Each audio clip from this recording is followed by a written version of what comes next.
కాంగ్రెస్ అధిష్టానం తీసుకున్న నిర్ణయంతో ఈ రాష్ట్రం తీవ్ర ఇక్కట్ల పాలవుతుంది. జనమంతా తీవ్ర ఇబ్బందులు పడుతున్న పరిస్థితిలో జగన్మోహన్ రెడ్డి వస్తే తమ భవిష్యత్తుకు ఒక భరోసా లభిస్తుంది.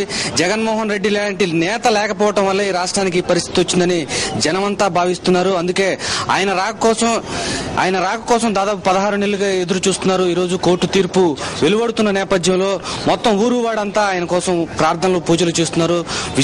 విజయవాడతో పాటు జిల్లా వ్యాప్తంగా కృష్ణా జిల్లా వ్యాప్తంగా ఈ పూజలు ప్రార్థనలు జరుగుతున్నాయి. ప్రస్తుతం ఇబ్రహీంపట్నంలో జోగి రమేష్ ఆధ్వర్యంలో సర్వమత ప్రార్థనలు జరుగుతున్నాయి. ఆయనతో మాట్లాడదాం. జోగి రమేష్ గారు చెప్పండి, చాలా తీవ్రమైన ఉత్కంఠతో జనమంతా ఆసక్తిగా ఎదురు చూస్తున్నారు. జగన్మోహన్ రెడ్డి రాక ఆయన ఖచ్చితంగా రావాలని జనమంతా కోరుతున్నారు, దేవుణ్ణి ప్రార్థిస్తున్నారు. మీరేం చెప్తారు? ఆయన వస్తే ఈ రాష్ట్రానికి వచ్చే ఉపయోగం ఏముంటుందని మీరు భావిస్తున్నారు? ఈ రోజు రాష్ట్రం రావణ కాష్టంలో రగిలిపోతా ఉంది. పరిపాలన అనేది లేదు. డాక్టర్ వైఎస్ రాజశేఖర రెడ్డి గారు ఉన్నప్పుడు ఈ రాష్ట్రంలో అన్ని ప్రాంతాలు, అన్ని కులాలకి, అన్ని మతాలకి సమన్యాయం జరిగింది.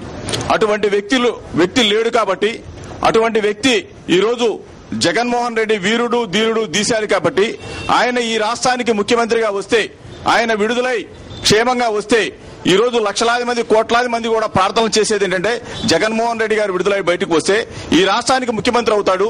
ఈ రాష్ట్రానికి ముఖ్యమంత్రి అయితే ఈ రాష్ట్రంలో ఉన్న ఈ రోజు ఉత్పన్నమైన పరిణామాలన్నీ కూడా ఈ రోజు తెలంగాణ సమస్య కానివ్వండి, ఏర్పాటువాద సమస్య కానివ్వండి, నిరుద్యోగ సమస్య కానివ్వండి, మంచినీటి సమస్య, అన్ని సమస్యలు కూడా ఒక్క జగన్మోహన్ రెడ్డి గారే పరిష్కరించగలడు అన్న ఏకైక నమ్మకం ఈ రాష్ట్ర ప్రజల్లో ఉంది. కాబట్టి తప్పనిసరిగా జగన్మోహన్ రెడ్డి గారు విడుదల కావాలి, ఈ రాష్ట్ర పగ్గాలు ఆయన చేపట్టాలని చెప్పేసి ఈ రోజు ప్రతి ఒక్కళ్ళు కూడా, అన్ని మతాల గురువులు కూడా ఈ రోజు కొన్ని వేల చోట్ల ప్రార్థన చేస్తా ఉన్నారు. ఈ రోజు జగన్మోహన్ రెడ్డి గారు అనేది వ్యక్తి ఈ రోజు రాజశేఖర రెడ్డి గారి కుమారుడిగా ఈ రాష్ట్రంలో ఉన్న సమస్యలన్నీ కూడా ప్రతి నిత్యం ఆయనకు తెలుసు కాబట్టి ఆయన ఈ రాష్ట్రానికి ముఖ్యమంత్రి అయితే తప్పనిసరిగా చిన్న పిల్లల దగ్గర నుంచి వృద్ధుల దాకా అన్ని విధాలా కూడా ఆయన సహాయం చేయగల శక్తి ఆయనకు ఒక్కడికే ఉందని చెప్పేసి ఈ రాష్ట్ర ప్రజలందరూ కూడా నమ్ముతా ఉన్నారు. కాబట్టి తప్పనిసరిగా దేవుడు దీవించి ఆశీర్వదించి ప్రజలందరూ కూడా ఈ లక్షలాది మంది, కోట్లాది మంది ప్రజల ఆశీస్సులతో ఆయనకు బయటకు రావాలని చెప్పేసి మేము కోరుకుంటా ఉన్నాం. ఈ రోజు చూస్తా ఉన్నాం, నిన్నగాక మొన్న చంద్రబాబు నాయుడు ఆయన చేసే కుట్రపూరితమైన రాజకీయాలు. ఆయన వెళ్ళింది, ఢిల్లీ వెళ్ళింది సమైక్య రాష్ట్రం కోసం కాదు. ఆయన కుట్ర పన్నింది జగన్మోహన్ రెడ్డి గారిని జైలులోనే ఉంచాలి, ఆయన్ని జైలులో నుంచి బయటకు రాకుండా కుట్ర పన్నుతున్న చంద్రబాబు నాయుడు గారిని ప్రజలందరూ కూడా చీకొడతా ఉన్నారు. ఈ రోజు నేను ఒకటే చెప్తా ఉన్నాను, జగన్మోహన్ రెడ్డి గారు ఎప్పుడు బయటకు వస్తే అప్పుడు చంద్రబాబు నాయుడికి రాజకీయ సమాధి.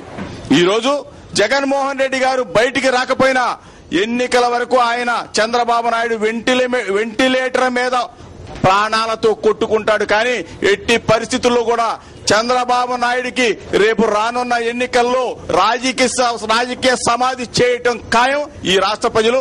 ఈ రోజు సమైక్య రాష్ట్రాన్ని విడగొట్టింది చంద్రబాబు నాయుడు. అటువంటి తొత్తు తెలుగు తల్లిని, తెలుగు జాతిని, తెలుగు ప్రజల్ని నిట్ట నిలువులా చీల్చిన చంద్రబాబు నాయుడిని చీకొట్టే రోజులు దగ్గరలోనే ఉన్నాయని చెప్పేసి మీ అందరూ కూడా తెలియజేయాలి. కోట్లాది మంది ప్రజల ఆకాంక్షల మేరకు రాజశేఖర రెడ్డి మరణం తర్వాత దాదాపు 4 ఏళ్లుగా రాష్ట్రంలో జనం ఎదుర్కొంటున్న సమస్యలకు పరిష్కారం లభించాలంటే జగన్మోహన్ రెడ్డి రావాలనుకుంటున్నారు. మరోవైపు అదే స్థాయిలో కుట్రలు కూడా జరుగుతున్నాయి. జగన్మోహన్ రెడ్డిని వాటిని చీల్చుకుంటూ బయటకు వస్తారని జనమంతా నమ్ముతూ ఉన్నారు. ఇప్పుడు మీరు కూడా సర్వమంత ప్రార్థనలు చేస్తున్నారు. ఆ నాయకుడికి ఇచ్చే భరోసా మీరు ఏ విధంగా ఉంటుందని భావిస్తున్నారు? లక్షలాది, కోట్లాది మంది ప్రజల గుండె చప్పుడు జగన్మోహన్ రెడ్డి గారు. ఇంతమంది ప్రజల ఆశీస్సులు జగన్మోహన్ రెడ్డి గారు ఉంటే ఏ కోర్టులు ఆపలేవు, ఏ ప్రభుత్వాలు ఆపలేవు. తప్పనిసరిగా ప్రజల మనసుల్ని గెలిచిన నాయకుడిగా, వీరుడిగా, ధీరుడిగా, ధీరోదాత్తుడిగా జగన్మోహన్ రెడ్డి గారు జేజేలతో బయటకు వస్తాడు. తప్పనిసరిగా ఈ రాష్ట్రాన్ని ఏలతాడు, ఈ రాష్ట్ర పగ్గాలు చేపడతాడు, ఈ రాష్ట్రంలో ప్రజలందరికీ కూడా అన్ని మేళ్లు చేస్తాడు జగన్మోహన్ రెడ్డి గారు. మెరుగైన జీవన ప్రమాణాలు కల్పించే విధంగా వైఎస్ఆర్ కాంగ్రెస్ పార్టీ ఒక మేనిఫెస్టో కూడా ప్రకటించింది.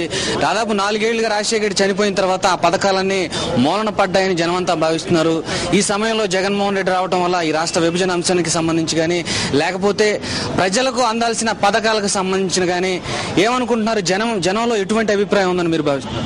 ఈ రోజు వృద్ధులు, విద్యార్థులు, వికలాంగులు, అన్ని వర్గాల ప్రజలు జగన్మోహన్ రెడ్డి రావాలి, జగన్మోహన్ రెడ్డి వస్తేనే మా బ్రతుకు ఈ రోజున భారం అయిపోయింది. ఈ భారం దిగిపోవాలి అంటే జగన్మోహన్ రెడ్డి గారు రావాలి. ఈ రోజు మేము ఇచ్చే పెన్షన్ ఆ రోజున 75 రూపాయలు ఉన్న పెన్షన్ ని రాజశేఖర రెడ్డి గారు 200 రూపాయలు చేస్తే జగన్మోహన్ రెడ్డి గారు వస్తే ముఖ్యమంత్రి అయితే 700 రూపాయలు చేస్తారు. అట్లాగే ఉచిత విద్యుత్, ఉచిత చదువులు ఇవన్నీ కూడా ప్రజలు కోరుకుంటా ఉన్నారు. ఈ రోజు రాష్ట్రంలో ఉన్న సమస్యలు మీ అందరూ చూస్తా ఉన్నారు. ఈ రోజు రాష్ట్రం రావణ కాష్టంలో రగిలిపోతా ఉంది. కనీసం పరిపాలన లేదు, ముఖ్యమంత్రి లేడు, మంత్రులు లేడు, ఎమ్మెల్యేలు లేరు. కేంద్ర మంత్రులు అయితే పారిపోతా ఉన్నారు. నిన్నగాక మొన్న అందరినీ కూడా కొడతా ఉన్నారు ప్రజలు. సమైక్యాంధ్ర ఉద్యమంలో మేము కూడా పాల్గొంటామంటే నిన్నగాక మొన్న విజయవాడలో ఎంపీని తరిమి కొట్టారు. మనం చూస్తా ఉన్నాం. ఇటువంటి నీచమైన నికృష్టమైన రాజకీయ నాయకులు ఉన్నంత